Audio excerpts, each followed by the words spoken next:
2025년 10월 경주에서 터진 트럼프 대통령의 폭탄 발언은 전 세계를 혼돈에 몰아넣었습니다. 대한민국 핵 잠수함 건조 가능합니다. 수십 년간 철옹성 같았던 미국의 핵 독점 시대 종식을 스스로 선언했기 때문입니다. 이제는 핵 질서의 역사는 한반도를 중심으로 다시 쓰이고 있습니다. 핵 잠수함 건조 그 뒤에 숨겨진 놀라운 이야기 지금 시작합니다. 그 전에 잠깐 1초 만에 누를 수 있는 좋아요와 구독 버튼을 꼭 눌러주시면 영상 제작에 아주 큰 힘이 됩니다. 여러분, 핵추진 잠수함이 뭔지 아십니까? 원자로를 심장으로 가진 바다의 유령입니다. 한번 잠수하면 석 달을 물속에서 버틸 수 있죠. 공기도 필요 없고 연료 보급도 필요 없습니다. 적이 찾을 수도 없고 막을 수도 없어요. 그래서 미국은 1954년 노틸러스호를 만든 이후 70년간 이 기술을 철저히 통제해왔습니다. 영국에게만 넘겼죠. 그들은 우리와 피를 나눈 형제니까요. 호주는 2021년에야 오커스 협정으로 겨우 허가받았습니다. 그런데 한국이 이걸 달라고요? 조선 강국인 건 인정합니다. 컨테이너선과 유조선 분야에서 세계 1위를 차지하고 있죠. 하지만 핵잠수함은 차원이 다른 이야기입니다. 이건 단순한 배가 아니거든요. 저는 데이비드 로렌스, 미 해군성 정책심사 부국장입니다. 요청서를 휙 넘기며 코웃음을 쳤습니다. 한국 해군의 잠수함 전력 보고서가 첨부돼 있더군요. 재래식 디젤 잠수함 18척 보유, 수중 작전 능력 우수. 뭐 이런 내용들이었죠. 그래서요? 디젤 잠수함 잘 만드는 게 핵잠수함 만들 자격이 됩니까? 이건 자동차 잘 만든다고 우주선 만들겠다는 것과 똑같습니다. 저는 빨간 펜을 집어들고 서류 첫 장에 크게 썼습니다. 기각. 그리고 이유란에 한 줄을 적었죠. 핵 비확산 원칙 위배, 기술적 검증 불가. 끝입니다. 저는 서류를 서랍에 던져넣고 다음 업무로 넘어가려 했습니다. 그런데 바로 그날 오후 2시, 제 컴퓨터에 긴급 메일이 하나 떴습니다. 발신자는 중앙정보국 동아시아 담당 국장이었죠. 제목이 예사롭지 않았어요. 한국 관련 즉시 확인 요망, 최고 기밀. 저는 파일을 클릭했습니다. 그리고 화면에 뜬 첫 페이지를 보고 의자에서 벌떡 일어났죠. 위성 사진이었습니다. 거제도 대우조선해양조선소를 찍은 고해상도 영상이었어요. 날짜는 2024년 11월 10일, 불과 나흘 전입니다. 저는 화면을 확대했죠. 그리고 제가 본 적 없는 구조물들이 눈에 들어왔습니다. 일반 선박 건조에는 절대 쓰지 않는 특수 크레인이 3대나 설치돼 있었어요. 그 옆으로 이중 차폐 시설이 보였습니다. 콘크리트 벽이 2겹으로 둘러싸인 구조죠. 이건 뭡니까? 민수용 선박 만드는데 저런 게 왜 필요합니까? 저는 다음 페이지로 넘겼습니다. 열화상 카메라로 찍은 야간 영상이 나왔어요. 조선소 특정 구역에서 비정상적인 고온이 감지되고 있었습니다. 섭씨 300도가 넘는 열원이 24시간 내내 가동되고 있다는 겁니다. 일반 용접 작업으로는 설명이 안 되는 온도죠. 그리고 그 옆에 분석관의 메모가 붙어 있었습니다. 냉각 시스템 가동 흔적 포착, 원자로급 냉각 용량 추정. 저는 손이 떨렸습니다. 다음 페이지는 더 충격적이었죠. 특수자재 반입 기록이었습니다. 지난 6개월간 거제도 조선소로 들어간 자재 목록인데 여기에 지르코늄 합금이 포함돼 있었어요. 지르코늄 합금이요? 이건 원자로 연료봉 피복제로만 쓰는 소재입니다. 민간 조선소에서 이게 왜 필요합니까? 그리고 납차폐제 120톤, 특수 강철 800톤, 티타늄 합금 150톤. 이 정도 물량이면 소형 원자로 하나를 만들고도 남습니다. 저는 마지막 페이지를 펼쳤습니다. 거기엔 한 줄의 문장이 크게 박혀 있었죠. 추정 공정 진행률 37%. 저는 그 숫자를 보고 온몸에 소름이 돋았습니다. 37%라니 이게 무슨 말입니까? 한국이 우리 승인도 받지 않고 이미 만들기 시작했다는 겁니까? 저는 즉시 전화기를 집어들고 정보국 국장에게 전화를 걸었습니다. 국장, 이게 확실한 정보입니까? 국장의 대답은 간결했어요. 위성은 거짓말을 안 합니다. 저는 그날 밤 잠을 이룰 수가 없었습니다. 머릿속이 복잡했죠. 한국이 정말로 핵잠수함을 만들고 있다는 말입니까? 우리 허락도 없이요? 이건 국제조약 위반입니다. 핵 확산 금지 조약을 정면으로 위반하는 행위죠. 하지만 더 무서운 건 따로 있었습니다. 37%라는 숫자가 의미하는 게 뭡니까? 이미 되돌릴 수 없는 지점까지 왔다는 뜻 아닙니까? 다음 날 아침, 저는 긴급회의를 소집했습니다. 해군성 고위 관계자들이 모두 모였죠. 저는 위성사진을 스크린에 띄웠습니다. 그리고 물었어요. 이게 뭐라고 생각하십니까? 방안이 조용해졌습니다. 다들 화면을 뚫어져라 쳐다보고 있었죠. 해군작전 참모가 입을 열었습니다. 이건 원자로 건조시설입니다. 틀림없어요. 저는 고개를 끄덕였습니다. 맞습니다. 한국이 핵잠수함을 만들고 있어요. 우리가 기각한 그 요청서는 그냥 형식이었던 겁니다. 진짜는 이미 진행 중이었죠. 회의실이 술렁이기 시작했습니다. 누군가 물었어요. 그럼 우리는 어떻게 해야 합니까? 저는 대답할 수가 없었습니다.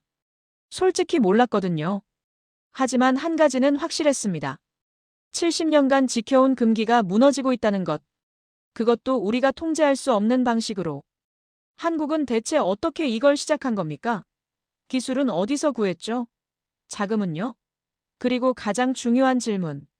이미 37%나 진행했다면 우리가 막을 수 있기는 한 겁니까? 미 정보기관은 즉시 움직였습니다. 한국이 정말로 핵잠수함을 건조할 능력이 있는지 검증해야 했죠. 랭글리 본부의 기술 분석팀이 총동원됐습니다. 그들이 가장 먼저 확인한 건 한국 조선소의 실제 기술 수준이었어요. 서류상의 스펙이 아니라 현장에서 증명된 능력 말입니다. 분석관 제임스 카터가 한국 조선소 관련 데이터를 모으기 시작했습니다. 그가 처음 발견한 숫자는 충격적이었죠. 결합률 0.02%. 카터는 처음엔 오타라고 생각했습니다. 일반적인 조선소의 결합률은 2%에서 5% 사이거든요. 심지어 독일의 명품 조선소도 1% 아래로 내려가기 힘들어요. 그런데 0.02%라니 이게 가능한 숫자입니까? 카터는 데이터를 재확인했습니다. 출처는 국제해사기구와 선급검사기관들이었죠. 객관적이고 신뢰할 수 있는 자료였어요. 숫자는 정확했습니다. 지난 5년간 한국 조선소에서 건조된 대형 선박 127척 중에서 중대 결함이 발견된 경우는 단 3건뿐이었죠. 127척 중 3건입니다. 이건 단순한 품질 관리 수준이 아니었어요. 완벽에 가까운 정밀도였습니다. 카터는 더 깊이 파고들었습니다. 어떻게 이런 결합률이 가능한지 알아내야 했죠. 그가 입수한 내부 자료에는 한국 조선소의 품질 관리 시스템이 상세히 기록돼 있었습니다. 그리고 거기서 핵심을 발견했어요. QR코드 기반 실시간 추적 시스템이었습니다. 이 시스템은 놀라웠습니다. 선박에 들어가는 모든 부품, 모든 용접 지점, 모든 볼트 하나하나에 QR코드가 붙어 있었죠. 작업자가 용접을 하면 그 즉시 데이터가 중앙 서버로 전송됩니다. 용접 온도, 용접 시간, 용접 강도, 작업자 아이디까지 전부 기록되는 겁니다. 실시간으로요. 만약 기준치를 벗어난 용접이 발견되면 즉시 알람이 울립니다. 해당 구역 작업이 중단되고 품질 관리팀이 투입되죠. 카터는 보고서를 작성하며 손이 떨렸습니다. 이건 단순한 관리 시스템이 아니었어요. 실패를 원천적으로 차단하는 구조였습니다. 한국 조선소는 실수가 발생할 틈을 주지 않았죠. 모든 공정이 디지털로 감시당하고 모든 결과가 데이터로 검증됐습니다. 인간의 실수가 개입할 여지가 없었어요. 그리고 카터는 또 하나의 중요한 사실을 발견했습니다. 한국 조선소 노동자들의 숙련도였죠. 평균 경력이 15년이 넘었습니다. 그들은 단순히 용접을 하는 게 아니라 밀리미터 단위의 정밀도를 몸으로 체득한 장인들이었어요. 그리고 그들은 계속 훈련받고 있었습니다. 매달 새로운 기술 교육이 진행됐고 시뮬레이션 훈련이 의무화돼 있었죠. 분석팀은 다른 각도에서도 접근했습니다. 한국의 원자력 기술 수준을 조사했어요. 한국은 이미 원자력 발전소를 24기나 운영하고 있었습니다. 그것도 사고 없이요. 국제원자력기구의 평가에서도 최고 등급을 받았죠. 원자로 설계 능력도 검증됐습니다. 아랍에미리트에 수출한 신형 원자로는 안전성과 효율성에서 세계 최고 수준으로 평가받았어요. 정보국의 또 다른 분석관 사라 밀러는 한국의 특수 강철 제조 능력을 조사했습니다. 핵잠수함 선체에는 일반 강철이 아니라 고강도 특수 강철이 필요하거든요. 수압을 견디면서도 방사선을 차폐할 수 있어야 하죠. 밀러가 확인한 바에 따르면 한국의 포스코는 이미 이런 특수 강철을 생산하고 있었습니다. 그것도 군사용 규격으로요. 밀러는 포스코의 생산 데이터를 분석했습니다. 특수 강철의 인장 강도는 초당 900메가파스칼을 넘었죠. 이건 미국 해군이 버지니아급 잠수함에 쓰는 강철과 동급입니다. 게다가 표면 거칠기가 극도로 낮았어요. 마이크로미터 단위로 매끈하게 가공된 강철이었습니다. 이 정도면 소음을 최소화할 수 있죠. 잠수함에서 가장 중요한 게 뭡니까? 조용함입니다. 적에게 들키지 않는 것이죠. 기술 분석팀은 마지막으로 한국의 연구개발 역량을 점검했습니다. 한국국방과학연구소의 예산 배분을 추적했죠. 그리고 놀라운 사실을 발견했습니다. 지난 10년간 잠수함 추진 시스템 연구에 투입된 예산이 무려 15억 달러였어요. 이건 단순한 디젤 잠수함 개량 예산이 아닙니다. 뭔가 더 큰 프로젝트를 위한 투자였죠. 정보국은 한국의 기술자들을 추적했습니다. 누가 이 프로젝트를 이끌고 있는지 알아내야 했어요. 그리고 한 명의 인물이 부각됐습니다. 한국국방과학연구소의 선임 과학자 한지은 박사였죠. 그녀는 원자력 공학 박사 학위를 가지고 있었고 미국 매사추세츠 공대에서 5년간 원자로 설계를 연구했던 인물이었습니다. 그녀의 논문 제목이 심상치 않았어요. 소형 원자로의 효율 극대화와 안전성 확보 방안. 이건 핵잠수함 원자로를 연구한 겁니다. 분석팀은 최종 보고서를 작성했습니다. 결론은 명확했죠. 한국은 핵잠수함을 건조할 기술적 능력을 완전히 갖추고 있습니다. 0.02%의 결합률로 증명된 정밀 제조 능력, 24기의 원자로 운영 경험으로 검증된 원자력 기술, 군사용 특수 강철 생산 능력, 그리고 10년간 축적된 연구개발 성과. 이 모든 것이 한국의 핵잠수함 프로젝트를 가능하게 만들었습니다. 보고서는 워싱턴으로 전송됐습니다. 그리고 펜타곤의 고위 관계자들은 이 보고서를 읽으며 경악했죠. 한국이 단순히 시도하는 게 아니라 실제로 해낼 수 있다는 걸 깨달았습니다. 숫자는 거짓말을 하지 않았어요. 0.02%라는 숫자가 모든 걸 말해줬습니다. 한국은 이미 준비가 끝났다는 것을요. 저는 이현수 대령입니다. 주미 한국 국방무관으로 워싱턴에서 근무하고 있죠. 2024년 11월 말, 저는 국방부로부터 긴급 지시를 받았습니다. 미국 측과 협상을 시작하라는 명령이었어요. 핵추진 잠수함 건조 승인을 받아내야 한다는 겁니다. 솔직히 말하면 저는 회의적이었습니다.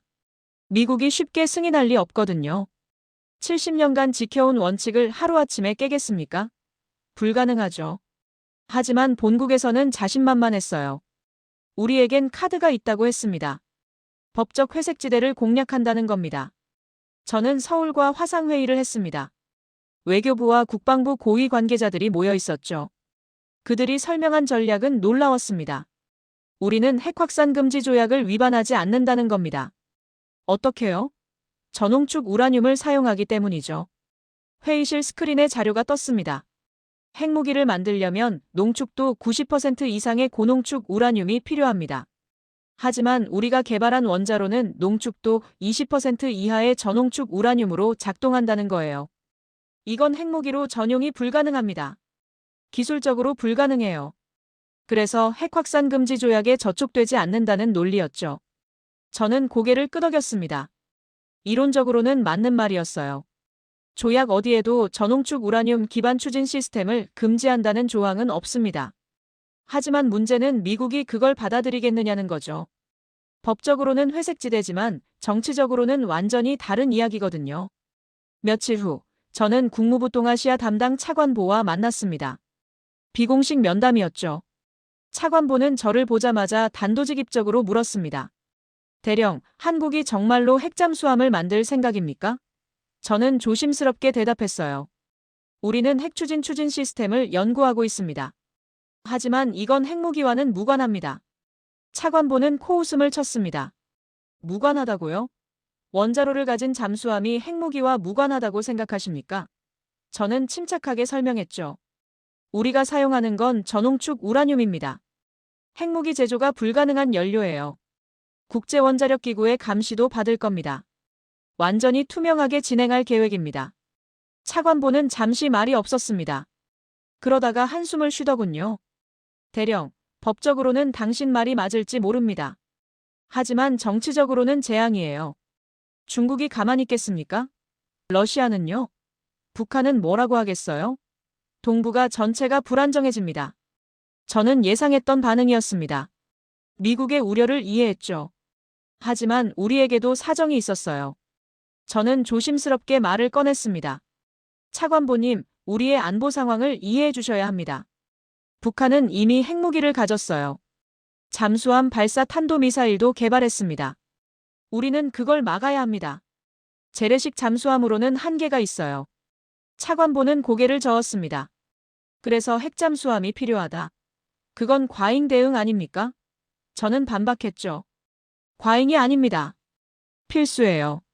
북한 잠수함을 추적하려면 우리도 장기간 수중작전 능력이 필요합니다. 디젤 잠수함은 며칠마다 부상해서 배터리를 충전해야 해요.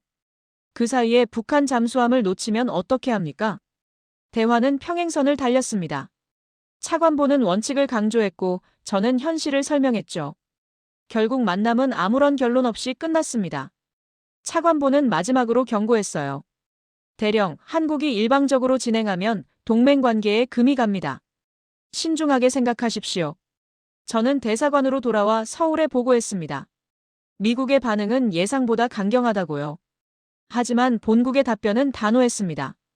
계속 추진한다. 법적으로 문제 없으면 우리는 갈 겁니다. 며칠 후 상황이 악화됐습니다. 상원군사위원회의 보수파 의원 에런 스콧이 공개 성명을 발표했거든요. 한국의 핵잠수함 프로젝트는 핵확산 금지 조약 위반이며 미국은 단호히 반대한다는 내용이었죠. 그는 한국 정부의 즉각 프로젝트 중단을 요구했습니다. 저는 스콧 의원의 성명을 읽으며 한숨을 쉬었습니다. 일이 복잡해지고 있었어요. 스콧은 상원에서 영향력이 큰 인물이거든요. 그가 반대하면 승인은 더 어려워집니다. 그리고 그는 조약을 방패 삼아 우리를 압박하기 시작했죠. 다음 날 미국 국무부가 공식 서한을 보내왔습니다. 한국 정부의 핵잠수함 프로젝트 관련 투명한 정보 공개를 요구한다는 내용이었어요. 연료 농축도, 원자로 설계도, 안전성 평가 보고서 모든 걸 제출하라는 겁니다. 이건 단순한 요청이 아니었죠. 압박이었습니다. 저는 본국에 긴급 보고를 올렸습니다. 미국의 압박이 본격화되고 있다고요. 우리는 어떻게 대응해야 합니까? 서울의 답변은 명확했습니다. 투명하게 공개한다. 우리는 숨길 게 없습니다. 오히려 기술력을 증명할 기회로 삼으라는 지시였죠. 저는 고민에 빠졌습니다. 과연 이게 옳은 전략일까요? 미국을 설득할 수 있을까요? 법적 회색지대를 공략한다는 전략이 통할까요? 확신이 서지 않았습니다. 하지만 한 가지는 분명했어요. 우리는 이미 돌아갈 수 없는 강을 건넜다는 것. 37%나 진행된 프로젝트를 지금 멈출 수는 없습니다. 가야 합니다. 어떻게든 미국을 설득해야 해요. 저는 다시 데이비드 로렌스입니다. 12월 초 제 책상에 중앙정보국 보고서가 도착했습니다. 표지에 빨간색으로 적혀 있더군요. 최고 기밀, 즉시 검토 요망. 저는 첫 페이지를 읽자마자 의자를 박차고 일어났죠. 러시아와 중국이 한국에 접근했다는 겁니까? 러시아 국방부 고위 관계자가 지난달 서울을 비공식 방문했더군요. 북극 항로 공동 개발권을 제안했답니다. 북극해 항로 이용권과 자원 개발 참여를 주겠다는 겁니다. 대가는요? 핵추진 기술 협력이죠. 중국은 더 노골적이었습니다. 휘토류 공급 보장을 약속했어요. 20년간 안정적 공급을 보장하겠다는 겁니다. 조건은 핵잠수함 기술 공유였죠. 저는 손이 떨렸습니다. 러시아와 중국이 한국을 두고 경쟁하고 있다니 그들은 한국의 기술이 필요했던 겁니다. 보고서엔 더 심각한 내용이 있었습니다. 러시아 관계자가 한국 측에 이렇게 말했답니다. 미국은 당신들을 절대 동등한 파트너로 대하지 않을 것이다. 우리는 다르다. 이건 한미동맹의 쐐기를 박으려는 시도였죠. 저는 즉시 국가안보회의 소집을 요청했습니다. 며칠 후 백악관 상황실에 고위 관계자들이 모였어요. 저는 보고서를 요약했습니다. 러시아와 중국이 한국을 놓고 우리와 경쟁합니다. 우리가 거부하면 한국은 다른 선택지를 고려할 겁니다. 국방장관이 물었죠. 한국이 정말로 러시아나 중국과 손잡을 거라고 생각하십니까? 저는 대답했습니다. 가능성은 낮지만 우리가 문을 닫아 놓으면 어떻게 되겠습니까? 선택지가 없어진 한국은 다른 길을 찾을 겁니다. 저는 또 다른 자료를 꺼냈습니다. 펜타곤 시뮬레이션 보고서였어요. 한국 상실 시나리오, 북극 전략 영향 평가. 화면에 첫 번째 시나리오가 나왔습니다. 한국이 중립화되면 일본 방위선이 무너진다는 겁니다. 중국 해군이 태평양으로 직접 진출하게 되죠. 두 번째 시나리오는 더 충격적이었습니다. 한국이 러시아와 협력하면 북극 항로를 러시아가 완전 장악한다는 거예요. 한국의 쇄빙 기술과 조선 능력이 넘어가면 우리는 배제됩니다. 합참의장이 한숨을 쉬었어요. 결국 우리가 한국을 붙잡아야 한다는 얘기 아닙니까? 저는 고개를 끄덕였습니다. 한국 없이는 우리의 인도태평양 전략이 무너집니다. 북극 전략도 마찬가지고요. 국방장관이 물었죠. 그럼 핵잠수함 기술을 넘기자는 겁니까? 70년 원칙을 깨야 한다고요? 저는 대답했습니다. 한국은 이미 기술을 개발했어요. 우리가 승인 안 해도 만들 겁니다. 그렇다면 통제 가능한 범위에서 협력하는 게 낫지 않겠습니까? 저는 조건부 승인 방안을 제시했죠. 우리는 기술이 아니라 연료를 공급합니다. 전홍축 우라늄을 우리가 독점 공급하는 겁니다.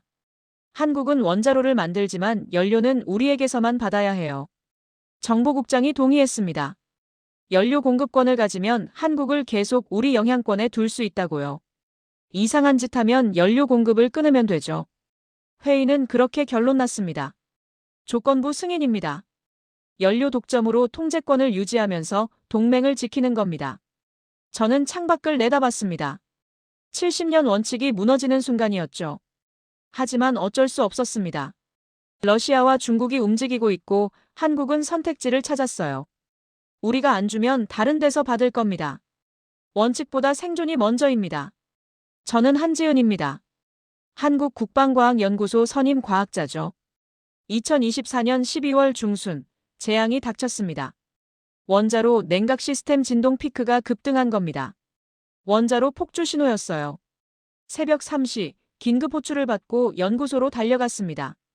관제실 경보음이 귀청을 찢었죠. 빨간 경고등이 깜빡이고 있었습니다. 냉각수 순환 펌프 진동값이 초당 450Hz까지 올라갔어요. 허용치가 300Hz인데 말입니다. 저는 즉시 시스템을 점검했습니다. 냉각수 온도 상승, 압력 변동, 유량 감소. 모든 지표가 비정상이었죠. 저는 소리쳤습니다. 1차 냉각 루프 긴급 차단하십시오. 시스템이 멈췄습니다. 원자로 온도가 치솟기 시작했어요. 섭씨 280도, 290도, 300도. 2차 냉각 루프를 가동했습니다. 온도 상승이 310도에서 멈췄죠. 일단 최악은 막았습니다. 24시간 내에 원인을 찾아야 했습니다. 펌프를 분해한 결과 베어링에 미세 균열이 발견됐어요. 머리카락 굵기였죠. 이게 고속회전 중 진동을 유발한 겁니다. 0.02% 결합률이 무색해지는 순간이었습니다. 시뮬레이션을 돌려 근본 원인을 찾았습니다. 냉각수 유속이 설계치보다 8% 높았던 거예요. 원자로 출력을 높이며 냉각 요구량이 증가했고 펌프 회전수를 올려 대응했죠. 그게 베어링의 과부하를 준 겁니다. 저는 해결책을 제시했습니다. 냉각 루프 이중화입니다. 두 개의 작은 펌프를 병렬 연결하는 거죠. 각 펌프 부하가 절반으로 줄어듭니다. 하지만 시간이 문제였어요. 최소 한 달은 걸리는 작업이었습니다. 저는 단호하게 말했습니다. 72시간 안에 해결해야 합니다. 미국이 지켜보고 있어요. 위기를 못 넘기면 승인이 취소됩니다. 엔지니어들이 당황했죠. 72시간의 재설계와 제작을요? 불가능합니다. 저는 대답했어요. 불가능은 없습니다. 전국 협력업체에 긴급 연락을 돌렸습니다. 특수 베어링, 강화 펌프, 이중 배관을 72시간 내 확보하라고 했죠. 업체들이 난색을 표했지만 설득했습니다. 국가 안보가 걸린 문제라고요. 팀원들을 나눠 배치했습니다. 모두가 불철주야로 일했어요. 48시간 후 새 이중 루프 시스템이 완성됐습니다. 최종 점검을 마치고 테스트를 시작했죠. 펌프가 돌아가기 시작했습니다. 진동값이 초당 180Hz로 나타났어요. 정상 범위였습니다. 온도도 섭씨 270도에서 안정적이었죠. 3시간 동안 완벽하게 작동했습니다. 72시간 만에 위기를 극복했습니다. 하지만 저는 여기서 멈추지 않았어요. 투명성 프로토콜을 추가하기로 했습니다. 인공지능 감시 시스템을 설치해서 모든 데이터를 실시간으로 국제원자력기구에 전송하는 겁니다. 온도, 압력, 방사선량, 모든 걸 투명하게 공개하겠다고 했죠. 본부는 반대했지만 저는 설득했습니다. 이게 우리의 무기라고요. 투명성으로 신뢰를 얻을 수 있다고 했습니다. 저는 한 발 더 나아갔습니다. 원격 킬 스위치도 설치하겠다고 제안했어요. 미국이 원격으로 원자로를 정지시킬 수 있게 하는 겁니다. 본부는 경악했죠. 주권 포기 아니냐고요. 저는 냉정하게 설명했습니다. 주권이 아니라 신뢰 설계입니다. 우리가 핵무기를 만들지 않는다는 걸 증명하는 방법이에요. 미국에게 통제권을 일부 넘기면 그들은 우리를 믿을 수밖에 없습니다. 72시간의 위기는 이렇게 끝났습니다. 우리는 기술적 문제를 해결했을 뿐 아니라 신뢰의 구조를 설계했어요. 인공지능 감시, 실시간 데이터 전송, 원격 킬 스위치, 투명성 프로토콜이 완성됐습니다. 우리는 핵무기 없이 신뢰를 만들어냈죠. 이게 한국의 방식입니다. 기술로 증명하고 투명성으로 설득하고 신뢰로 승인받는 것. 저는 확신했습니다. 우리는 성공할 거라고요. 저는 미 해군 원자력 추진 프로그램 총책임자입니다. 30년간 핵잠수함 기술을 다뤄왔죠.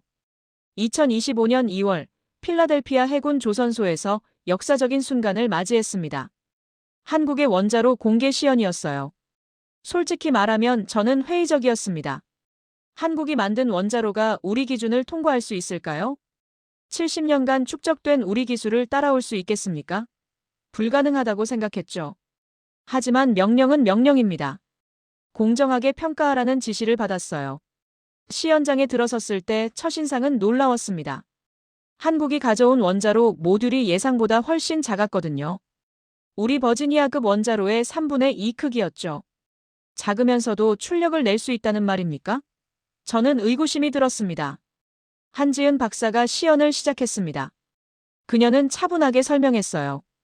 우리 원자로는 소형 고밀도 설계를 적용했습니다. 전홍축 우라늄 연료봉을 최적 배치해서 효율을 극대화했죠. 냉각 시스템은 이중 루프로 안전성을 확보했고요. 저는 고개를 끄덕이며 들었습니다. 이론은 그럴듯했어요. 하지만 이론과 실제는 다릅니다. 저는 실전 테스트를 요구했죠. 원자로를 가동해서 실제 성능을 보여달라고 했습니다. 한 박사는 웃으며 동의했어요. 당연히 그러셔야죠. 원자로 기동을 시작했습니다. 제어봉이 천천히 인출됐습니다. 핵분열 반응이 시작됐죠. 모니터에 데이터가 나타나기 시작했어요. 노심 온도 상승, 출력 증가, 냉각수 순환. 모든 수치를 주시했습니다. 첫 번째 테스트 항목은 출력 안정성이었어요. 목표 출력은 150메가와트였습니다. 우리 기준치죠. 원자로가 이 출력을 안정적으로 유지할 수 있어야 합니다. 출력이 올라가기 시작했어요. 100메가와트, 120메가와트, 140메가와트, 그리고 150메가와트에 도달했습니다. 저는 시계를 봤죠. 안정화까지 얼마나 걸릴까요? 놀랍게도 3분 만에 안정화됐습니다. 출력 변동폭이 플러스 마이너스 2% 이내였어요. 우리 기준이 5%인데 말입니다. 저는 눈썹을 치켜 올렸죠. 예상보다 훨씬 좋은 성능이었습니다. 두 번째 테스트는 열 효율이었습니다. 핵분열로 발생한 열을 얼마나 효과적으로 전기로 변환하는지 측정하는 거죠. 우리 원자로의 열 효율은 평균 32%입니다. 한국 원자로는 어떨까요? 데이터가 나왔어요. 38%. 저는 깜짝 놀랐습니다. 6%나 높다는 말입니까? 한 박사가 설명했습니다. 우리는 냉각수 온도를 최적화했어요. 일반적으로 섭씨 280도에서 운영하지만 우리는 300도까지 올렸습니다. 고온 고압 운전으로 효율을 높인 거죠. 물론 안전성도 확보했고요. 저는 고개를 끄덕였습니다. 이론적으로 가능하지만 실제로 구현하기는 어려운 기술이었어요. 세 번째 테스트는 가장 중요했습니다. 극한 환경 대응 능력이었죠. 북극해 작전을 가정한 테스트였습니다. 냉각수 온도를 급격히 낮춰서 영하 30도 환경을 시뮬레이션하는 거예요. 일반 원자로는 이런 환경에서 효율이 떨어집니다. 한국 원자로는 어떨까요? 냉각수 온도를 낮추기 시작했습니다. 섭씨 20도, 10도, 0도, 영하 10도. 원자로 출력을 모니터링했죠. 놀랍게도 출력이 오히려 증가했습니다. 150메가와트에서 155메가와트로 올라갔어요. 이게 어떻게 된 겁니까? 한 박사가 웃으며 말했습니다. 우리 냉각 시스템은 극저온에서 더 효율적으로 작동하도록 설계됐어요. 온도 차이가 클수록 열교환 효율이 높아지거든요. 북극 작전에 최적화된 설계입니다. 저는 할 말을 잃었습니다. 이건 우리도 생각 못한 접근이었거든요. 마지막 테스트는 안전성이었습니다. 긴급 정지 시스템을 점검하는 거죠. 만약 사고가 발생하면 원자로가 즉시 정지돼야 합니다. 저는 긴급 정지 명령을 내렸어요. 제어봉이 삽입됐습니다. 핵분열 반응이 멈췄죠. 정지 시간을 측정했습니다. 2.3초. 우리 기준이 5초인데 말입니다. 절반도 안 걸렸어요. 모든 테스트가 끝났습니다. 저는 데이터를 검토했죠. 출력 안정성, 열효율, 극한 환경 대응, 안전성. 모든 항목에서 한국 원자로는 우리 기준을 120% 초과 달성했습니다. 이건 단순히 합격이 아니었어요. 완벽한 성공이었죠. 저는 한 박사에게 다가갔습니다. 그리고 손을 내밀었어요. 박사님, 인정합니다. 이건 세계 최고 수준의 원자로입니다. 한 박사는 악수하며 말했죠. 감사합니다. 하지만 이건 시작일 뿐입니다. 우리는 더 발전시킬 겁니다. 시연이 끝나고 저는 보고서를 작성했습니다. 결론은 명확했어요. 한국의 원자로 기술은 검증됐습니다. 미 해군 기준을 모두 충족하며 일부 항목에서는 우리를 능가합니다. 승인을 권고합니다. 이 보고서는 워싱턴으로 전송됐죠. 저는 조선소를 나서며 하늘을 올려다봤습니다. 70년간 우리만 가지고 있던 기술을 이제 다른 나라가 갖게 됐습니다. 두렵기도 했지만 한편으로는 안심이 됐어요. 한국이라면 믿을 수 있다고 생각했죠. 그들은 기술뿐 아니라 투명성까지 증명했습니다. 이제 새로운 시대가 시작됩니다. 저는 다시 데이비드 로렌스입니다. 필라델피아 시연 결과를 받아들고 결단의 순간을 맞이했습니다. 이제 상원을 설득해야 했어요. 쉽지 않을 거라는 걸 알았습니다. 2025년 3월, 저는 보고서 작성에 들어갔습니다. 제목을 고민했죠. 뭐라고 써야 의원들을 설득할 수 있을까요? 저는 펜을 들었습니다. 그리고 썼어요. 핵이 아닌 신뢰의 기술, 한미동맹의 새로운 패러다임. 이게 핵심이었습니다. 기술 이전이 아니라 신뢰 구축이라는 프레임이죠. 보고서 첫 장에 필라델피아 시연 결과를 담았습니다. 모든 성능 기준 120% 초과 달성. 극저온 환경에서 오히려 효율 상승. 긴급 정지 시간 2.3초. 숫자는 강력했습니다. 의원들은 데이터를 믿거든요. 두 번째 장엔 투명성 프로토콜을 강조했습니다. 인공지능 실시간 감시, 국제원자력기구 데이터 전송, 원격 킬 스위치. 이건 한국이 핵무기를 만들 수 없다는 확실한 증거였어요. 통제 가능하다는 걸 보여주는 겁니다. 세 번째 장은 전략적 필요성이었습니다. 러시아와 중국의 접근, 북극 항로 경쟁, 한국 상실 시 동북아 전략 붕괴. 저는 시뮬레이션 결과를 첨부했죠. 한국 없이는 우리가 이길 수 없다는 걸 명확히 했습니다. 마지막 장엔 연료 독점 공급 방안을 제시했습니다. 우리가 전홍축 우라늄을 독점 공급하면 한국을 계속 통제할 수 있다고 썼어요. 이건 기술 이전이 아니라 파트너십이라고 강조했습니다. 우리가 주도권을 쥐는 구조라는 거죠. 보고서를 완성하고 저는 내부 반대에 직면했습니다. 해군성 보수파 관계자들이 반발했어요.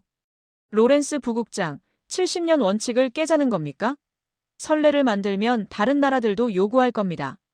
저는 반박했죠. 한국은 특별합니다. 이미 기술을 개발했고 투명성까지 증명했어요. 다른 나라와는 다릅니다. 하지만 반대는 거셌습니다. 일부는 제 보고서 제출 자체를 막으려 했어요. 저는 해군 참모총장을 직접 찾아갔습니다. 그리고 설득했죠. 총장님, 우리가 지금 결정하지 않으면 한국은 러시아나 중국으로 갑니다. 그게 더 위험하지 않습니까? 총장은 오랜 고민 끝에 동의했습니다. 3월 말, 저는 상원군사위원회에 출석했습니다. 의원들 앞에 섰죠. 에런 스콧 의원이 첫 질문을 던졌습니다. 로렌스 부국장, 당신은 핵 확산을 조장하려는 겁니까? 저는 침착하게 대답했어요. 아닙니다. 저는 핵 확산을 막으려는 겁니다. 한국이 이미 기술을 개발했다면 우리가 통제 가능한 방식으로 협력하는 게 낫지 않겠습니까? 스콧 의원이 코웃음을 쳤습니다. 통제라고요? 한번 기술을 넘기면 통제는 불가능합니다. 저는 반박했죠. 우리는 기술을 넘기는 게 아닙니다. 연료를 공급하는 겁니다. 한국은 원자로를 운영할 수 있지만 연료는 우리에게 의존해야 해요. 이게 통제입니다. 민주당 의원이 질문했습니다. 러시아와 중국의 위협이 실제로 심각합니까? 저는 기밀 보고서를 제출했어요. 러시아의 북극 제한, 중국의 히토류 카드. 실제 정보였습니다. 의원들의 표정이 굳어졌죠. 다른 의원이 물었습니다. 한국의 투명성 프로토콜은 믿을 만합니까? 저는 필라델피아 시연 영상을 보여줬어요. 실시간 데이터 전송, 원격 킬 스위치. 한국은 모든 걸 공개했습니다. 숨길 게 없다는 증거죠. 토론이 3시간 넘게 이어졌습니다. 찬반이 팽팽했어요. 보수파는 원칙을 주장했고 온건파는 현실을 고려했습니다. 저는 마지막 발언 기회를 얻었죠. 의원님들, 선택의 순간입니다. 원칙을 지키고 한국을 잃을 건가요? 아니면 현실을 받아들이고 동맹을 지킬 건가요? 투표가 시작됐습니다. 손에 땀이 났어요. 찬성 9표, 반대 7표. 조건부 승인안이 통과됐습니다. 저는 안도의 한숨을 쉬었죠. 해냈습니다. 승인 조건은 명확했습니다. 한국은 전홍축 우라늄 연료를 미국에서만 공급받는다. 국제원자력기구의 상시 감시를 받는다. 원격 킬 스위치를 유지한다. 이 조건들을 한국이 수락하면 최종 승인입니다. 저는 한국 측에 연락했습니다. 이현수 대령이 전화를 받았어요. 조건을 설명했죠. 이 대령은 잠시 침묵하더니 말했습니다. 본국과 협의하겠습니다. 며칠 후 답변이 왔어요. 수락한다고요. 동맹의 패러다임이 전환됐습니다. 미국은 한국의 기술을 인정했고 한국은 미국의 통제를 받아들였습니다. 양국 모두 이익을 얻었죠. 저는 보고서를 마무리하며 생각했습니다. 이게 최선의 결과였다고요. 신뢰를 기반으로 한 새로운 동맹이 시작됐습니다. 2025년 10월 29일 경주 호텔 컨벤션홀. 역사적인 한미 정상회담이 열렸습니다. 미국 대통령과 한국 대통령이 마주 앉았죠. 70년 금기를 깨는 순간이었습니다. 양국 대표단이 자리를 채웠습니다. 모두가 긴장한 표정이었죠. 하지만 결과는 이미 정해져 있었습니다. 미국 대통령이 먼저 입을 열었습니다. 대한민국의 핵추진 잠수함 건조를 공식 승인합니다. 한국 대통령이 고개를 숙였어요. 감사합니다. 우리는 이 신뢰를 배신하지 않을 겁니다. 양국 정상이 악수했습니다. 카메라 플래시가 터졌죠. 공동성명이 발표됐습니다. 핵심 내용은 명확했어요.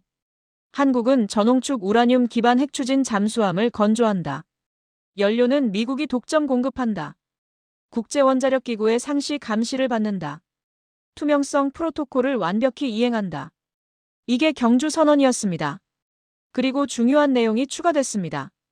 첫 번째 잠수함은 미국 필라델피아 해군 조선소에서 건조된다는 겁니다.